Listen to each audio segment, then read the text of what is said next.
नैना भीगे भीगे जाए कैसे खुशी ये छुपाए राम आएंगे। जी हाँ, त राम लला सां मिलण तव्हां बि अचो अयोध्या। नमस्कार, जय झूलेलाल, जय श्री राम। मुंहिंजो नालो आहे तराना भाटिया।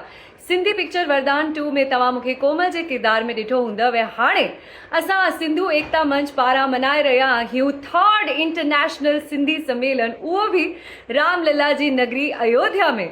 जी हाँ, 13, 14 ऐं 15 जुलाई थियण वारो आहे 3rd इंटरनेशनल सिंधी सम्मेलन। ऐं अयोध्या में रॉयल हेरिटेज रिज़ॉर्ट में भाउर भेनरूं असां सभी गॾु मिली करे मल्हाईंदासीं 3rd इंटरनेशनल सिंधी सम्मेलन।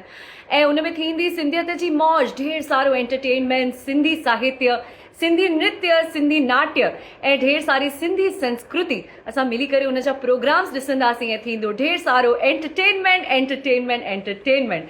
त लिमिटेड सीट्स आहिनि, जल्दी सां अचो ऐं असांजे राष्ट्रीय अध्यक्ष श्री विजय कोटवानी जी खे संपर्क कयो ऐं पंहिंजी सीट अॼु ई बुक करायो। त हलो असां सभी अयोध्या में श्री राम लला जा दर्शन करण सां गॾु गॾु मनायूं 3rd इंटरनेशनल सिंधी सम्मेलन प्रेजेंटेड बाय सिंधु एकता मंच। सी यू देयर।